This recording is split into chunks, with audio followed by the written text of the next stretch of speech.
This seance was recorded on the 14th of February, 1990. Medium, Leslie Flint.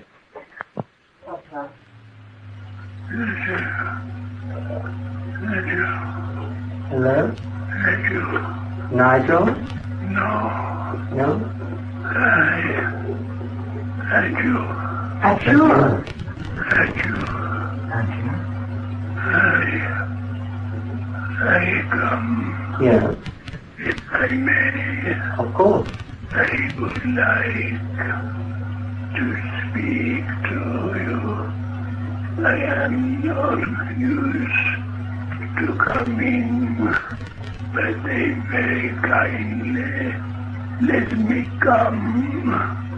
I am anxious, if I may, to speak to you. I have been here on my side of life for many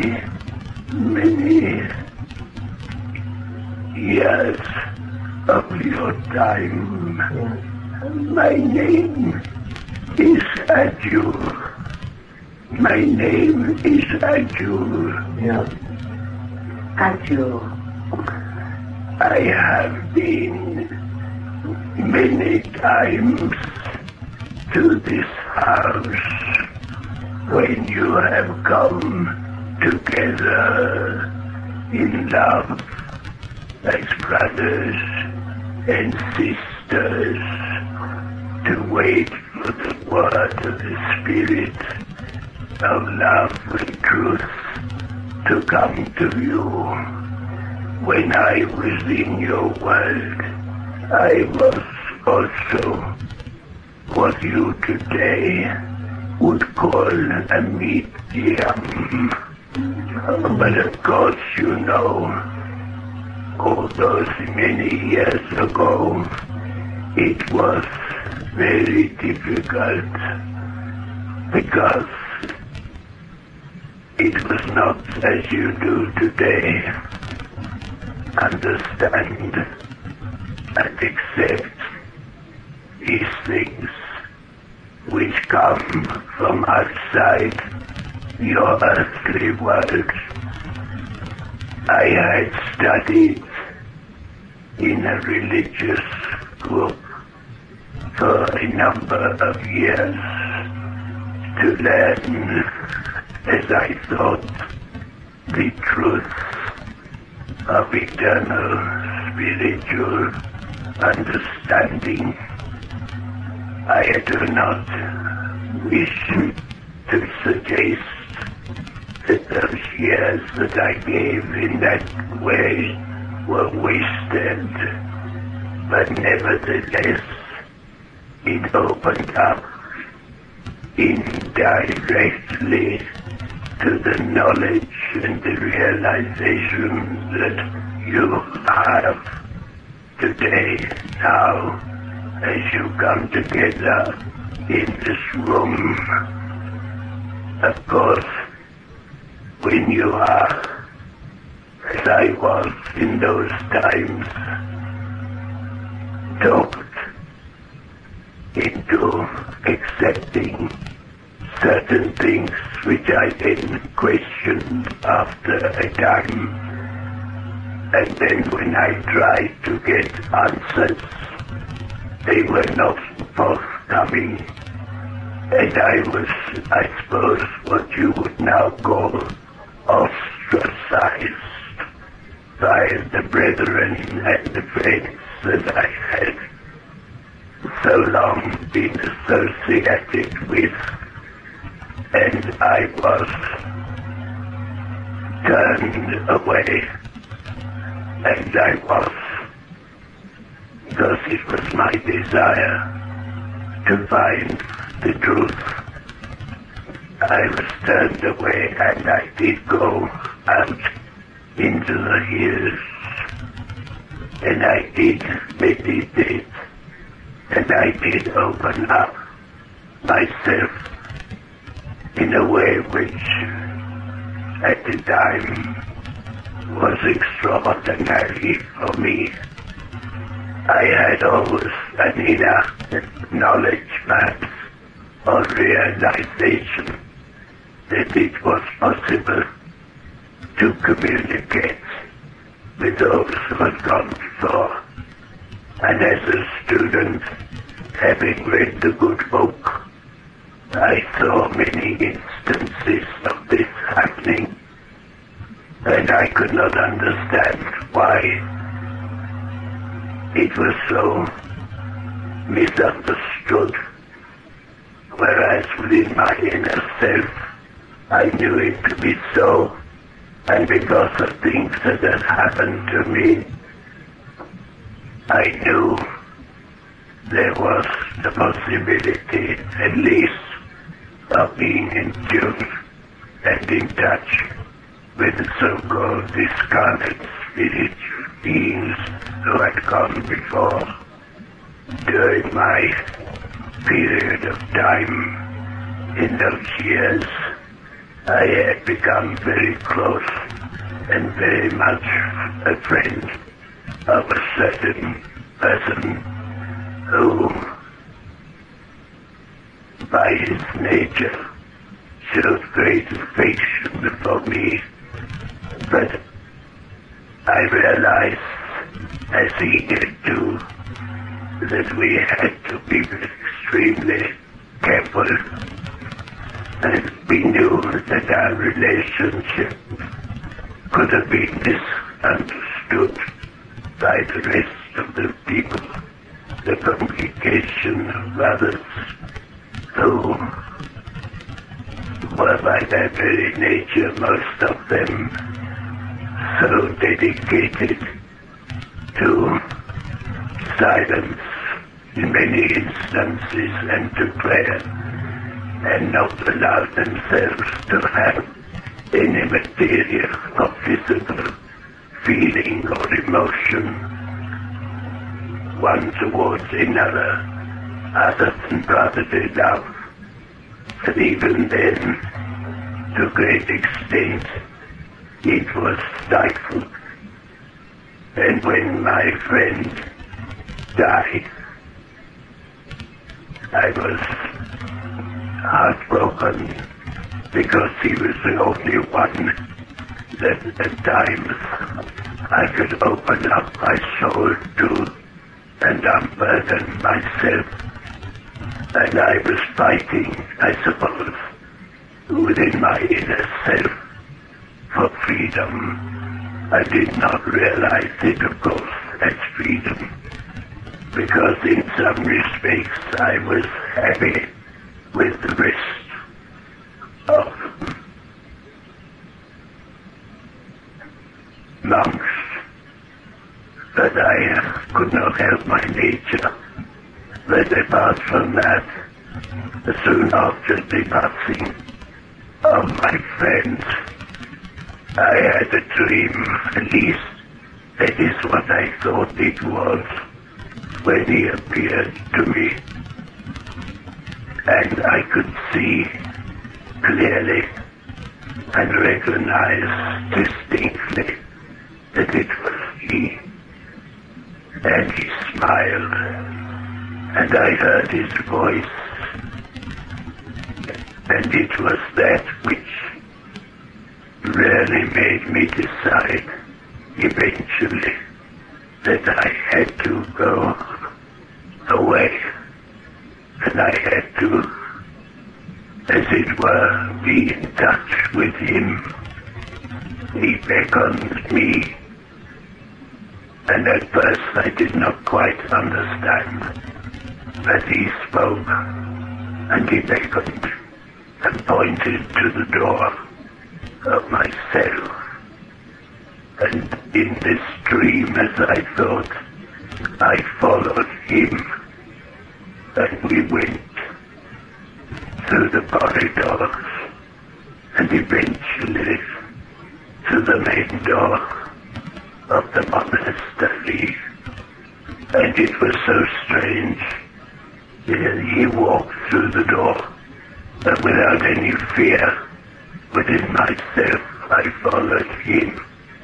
And we walked and walked and walked, so it seemed, in what I still thought was a dream. And we went up into the mountains, which were several miles as you turn time from where we were incarcerated.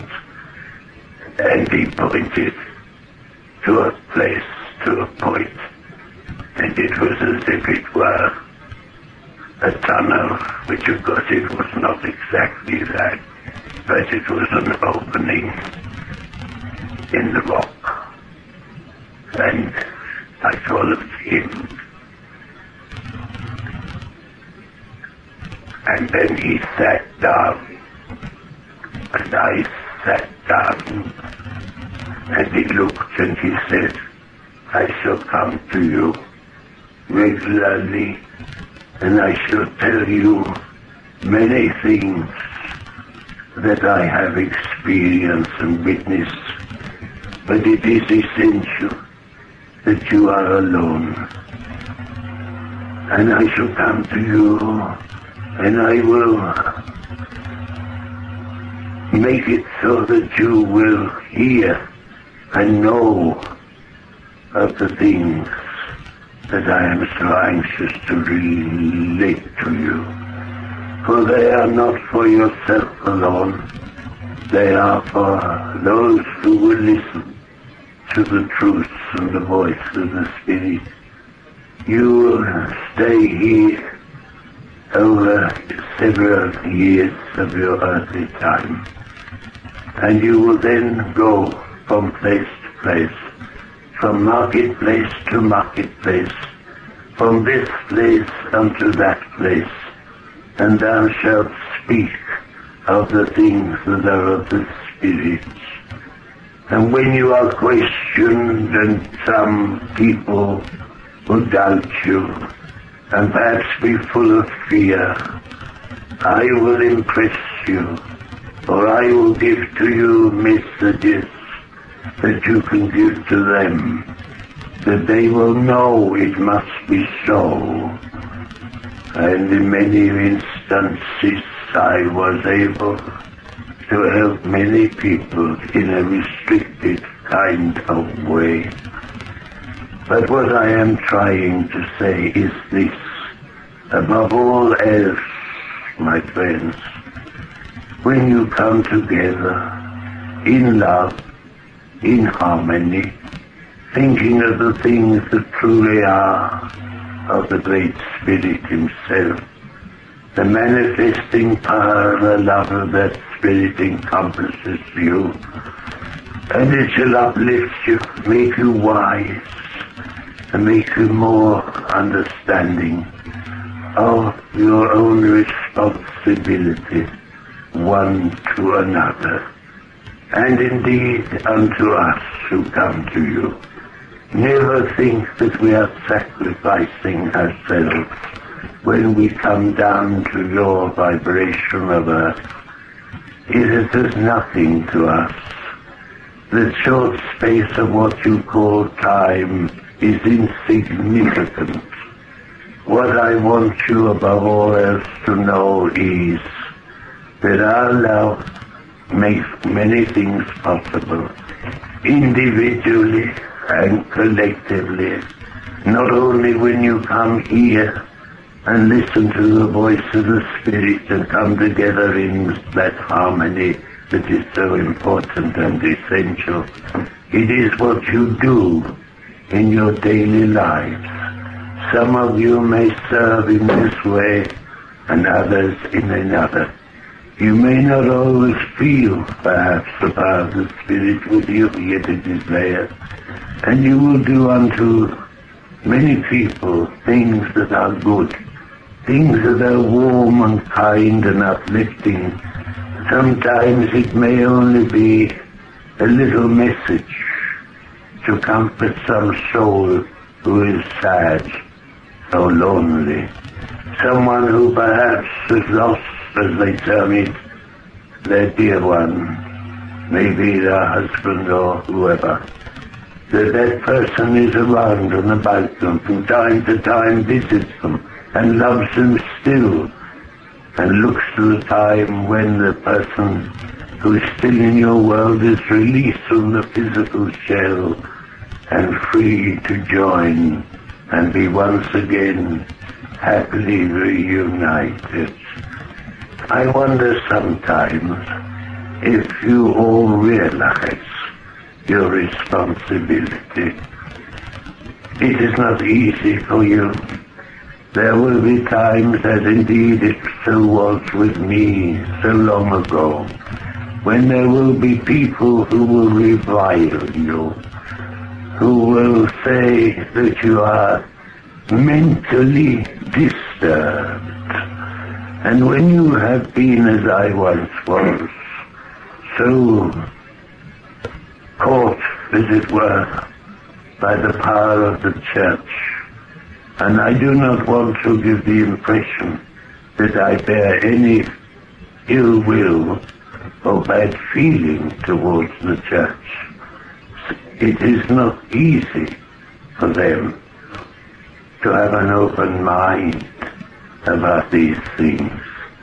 They have, like I was in the early years, I was to a great extent made to accept without question the words that they had to give, and the impressions that they made at that time was of love. And I doubt not it was of love of a kind, for there are many kinds of love, children. We may love each other in various ways, but believe me, the lasting love is the spiritual love that overcomes all things, material and the flesh. I know it is not easy for you. I know that those who take up the path of truth, to serve, to give, to make others realize and understand that life is truly eternal, that we are with you constantly, though you see us not. And you are spiritual beings while yet in embryo. You have your physical frame. It is the house in which the spirit lives for a time. You know of these things, but if I repeat the things that you already know, try to realize that I speak not only to you, I speak to many people who may listen to the voice and the truth of the Spirit via your mechanism of machine that you use to take down, as we would have done centuries ago. We would have taken it down and written it and then copied it and brought it out in some measure, perhaps as a book, illuminated with painting. But how much was it illuminated with truth? Many of those things I know now were not so, but I do not come just to castigate or to use anything that may be misunderstood or misinterpreted in regard to my life or the life of many another such as myself, who have given in their own fashion themselves to the church. It is not the church that matters. It is the realization of the truth within, and expressing that truth, and living that truth, and loving that truth, and being that truth. You, my dear children, are very blessed.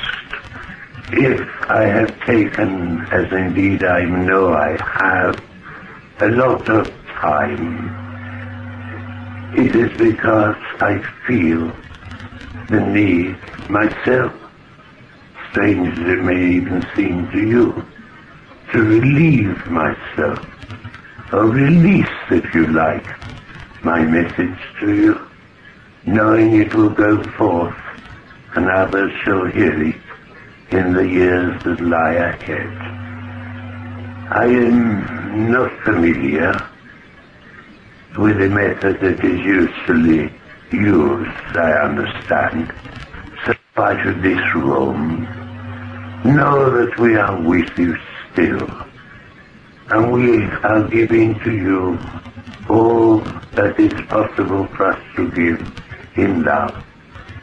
Dwell in peace together, and in love together, and in harmony together, for there is strength in unity. If there is no unity, then indeed it is for us more difficult. But we will always strive, whatever the conditions. And I must say, when I come here, I sense and feel each one of you, and your reasons for being here, and the fact that you are here in harmony and in love, as true brothers and sisters. Now I am told I have to leave you, but I leave you with love. That is the most important thing of all. Love. Bless you. I have to go. May I just ask you, did you have a problem with the sight in one of your eyes?